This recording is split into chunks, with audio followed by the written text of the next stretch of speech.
श्री स्वामी समर्थ मैत्रिणींनो, स्वामी महाराज तुमच्या सर्व चांगल्या इच्छा पूर्ण करो हीच मी स्वामींच्या चरणी प्रार्थना करते आणि आजच्या या नवीन व्हिडिओला सुरुवात करते।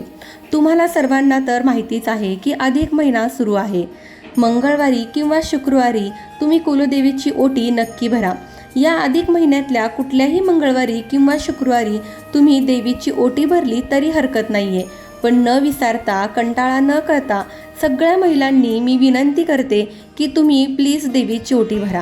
आपल्या कुलदेवीचा मान सन्मान हा झालाच पाहिजे। तर या अधिक महिन्यामध्ये देवीची ओटी भरल्याने आपल्याला काय फायदा होतो आणि त्या ओटी भरण्याचं काय पुण्य आहे, ते का भरायची, कशी भरायची आहे, ही सगळी माहिती मी तुम्हाला या व्हिडिओमध्ये देणार आहे।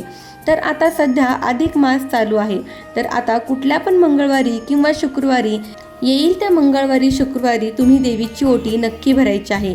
कारण आपण कोणतीही गोष्ट मनापासून करणार असाल तर आपण विसरणार नाही आणि वेळेत वेळ काढून तुम्ही किती पण असू द्या, काही पण असू द्या, ही गोष्ट करण्याला तुम्हाला काही वेळ लागणार नाही आणि ज्या गोष्टी ओटी भरण्यासाठी आहेत त्या सहज अवेलेबल होतात।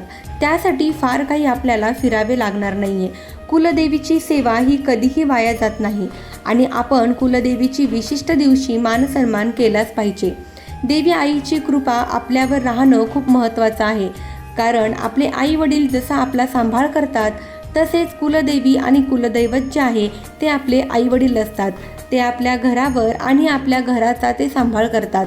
आपल्या घरावर त्यांची कृपा छत्र राहणं हे खूप महत्त्वाचं आहे आणि त्यासाठी अशा विशिष्ट दिवशी तुम्ही जर काही सेवा केली तर त्यांचा मानसन्मान केला तर ते भरभरून आशीर्वाद आपल्याला देतात। तर आता बघा, ओटी जर तुम्हाला भरायची असेल तर तुम्ही आपल्या देवघरामध्ये आपल्या कुलदेवीचे टाक असतील किंवा मूर्ती असेल, फोटो असेल तर तुम्ही तुमच्या देवघरासमोर सुद्धा अशी ओटी भरली तरी चालेल किंवा तुमच्या गावामध्ये, शहरामध्ये योगायोगाने तुमच्या कुलदेवीचे मंदिर असेल तर तिथे सुद्धा तुम्ही भरू शकता। आता मी बघा तुळजापूरमध्ये राहते, तर तुळजापूरमध्ये तर आई अंबाबाईचं मोठं असं मंदिर आहे, तुम्हाला तर माहितीच असेल। योगायोगाने माझ्या अगदी घराजवळ आहे, त्यामुळे मी बरेचसे उपाय वगैरे आहे ते मंदिरात जाऊन पण करत असते। कारण मी नेहमी सांगते की मंदिरामध्ये जेवढे पावित्र्य असतं ना तेवढं घरामध्ये, आपल्या घरामध्ये नसतं। कारण आपण त्या घरामध्ये राहतो, खातो, झोपतो, तसं मंदिरामध्ये नाही आहे। मंदिरामध्ये फक्त सेवा अर्चा, उपाय वगैरे केल्या जातात। म्हणून तर तुम्हाला शक्य नसेल घरी भरली तुम्ही ओटी देवाऱ्यासमोर तरी हरकत नाही। तर आता कुलदेवीची ओटी का आणि कशी भरायची ते सांगते।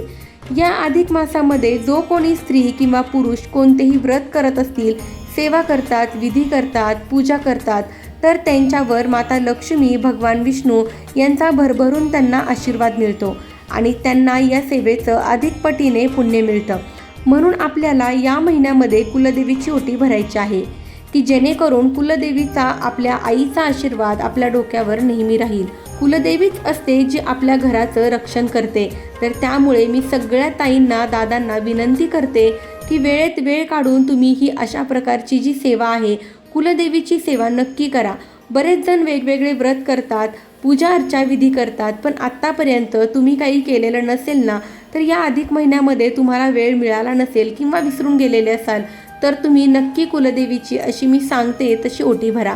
तर एका ताटामध्ये नऊवारी साडी घ्यायची आहे, तर ओटी शक्यतो नऊवारी साडीचीच भरावी आणि ओटी जी आहे ती शक्यतो काठपदराचीच असावी आणि ती रेशमी असावी। कारण असं म्हणतात की सुती धाग्यामध्ये जे रेशीम धागे असतात, सुती धागे असतात, त्यामध्ये देवतेकडून येणाऱ्या सात्विक लहरी जास्त प्रमाणात असतात। त्या ग्रहण करून ठेवण्याची क्षमता इतर धाग्यांच्या तुलनेमध्ये खूप जास्त असते। तर त्याचं कारण आहे की देवीला आपण सुती साडीची ओटी आहे ती भरायची आहे। यानंतर सगळ्यात महत्त्वाचं म्हणजे नारळ। नारळामध्ये सुद्धा सात्विक लहरी खेचून घेण्याची क्षमता असते। त्या देवीच्या सात्विक लहरी आहेत, तर त्या नारळामध्ये याव्या यासाठी आपल्याला नारळ ओटीमध्ये ठेवायचा असतो। त्यानंतर दुसरी गोष्ट म्हणजे जेव्हा आपण ताटामध्ये साडी घेतो तर त्या साडीवर आपल्याला पहिल्यांदा एक ब्लाऊज पीस ठेवायचा आहे, खण ठेवायचा आहे। तर त्या खणावर आपल्याला बऱ्यापैकी ओटी भरण्या इतपत तांदूळ ठेवायचे आहेत। तांदूळ ठेवल्यानंतर आपल्याला त्यावर आता नारळ ठेवायचा आहे। त्यानंतर देवी आईसाठी वेणीसुद्धा ठेवायची आहे। शृंगारमध्ये तुम्ही जेवढ्या तुम्हाला शृंगाराच्या गोष्टी मिळतील तेवढ्या बघा। हे सगळ्यात पहिले म्हणजे ना हिरव्या बांगड्या घ्या।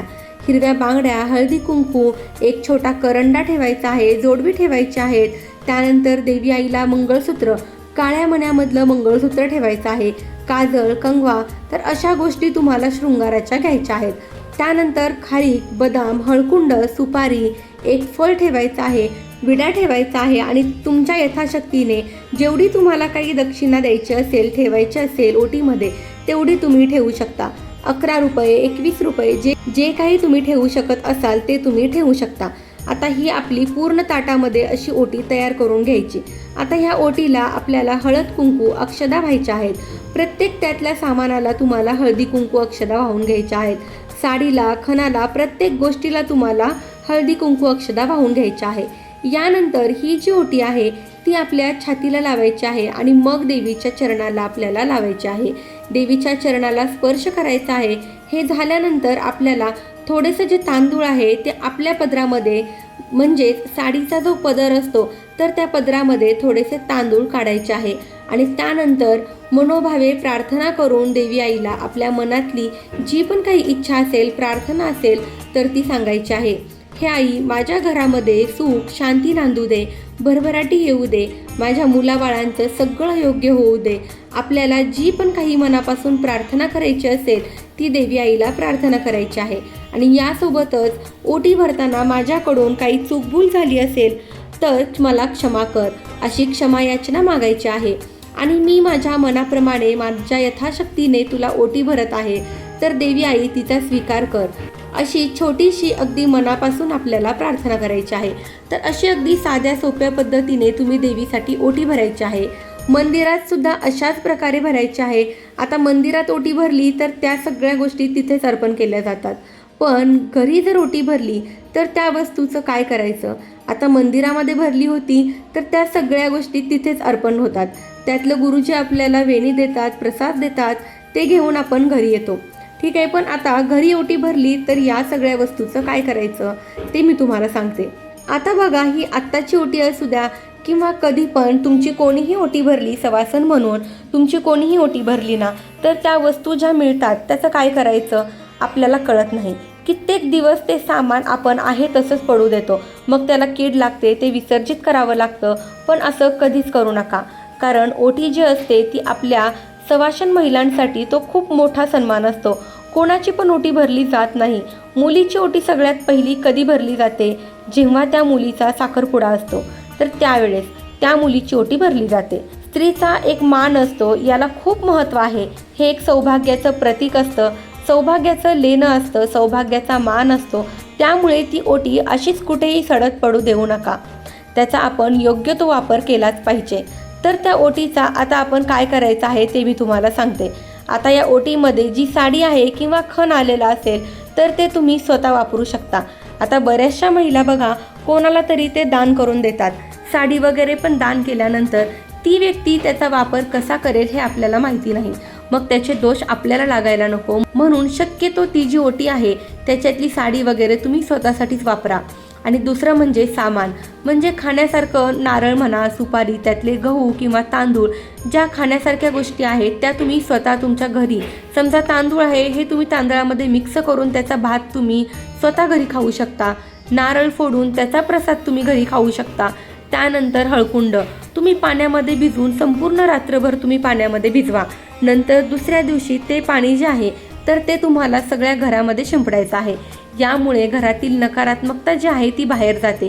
किंवा या हळकुंडाची पावडर करून त्याचे स्वस्तिक तुम्हाला दरवाजावर काढायचे आहे किंवा मुख्य दरवाजावर किंवा उंबरट्यावर, तुम्ही उंबरट्यावर हळदीचे लेपनसुद्धा करू शकता. असं तुम्ही हळकुंडाचा वापर करू शकता. आणि शृंगाराचे जे दागिने असतात ते पण तुम्ही स्वतःसाठी वापरू शकता.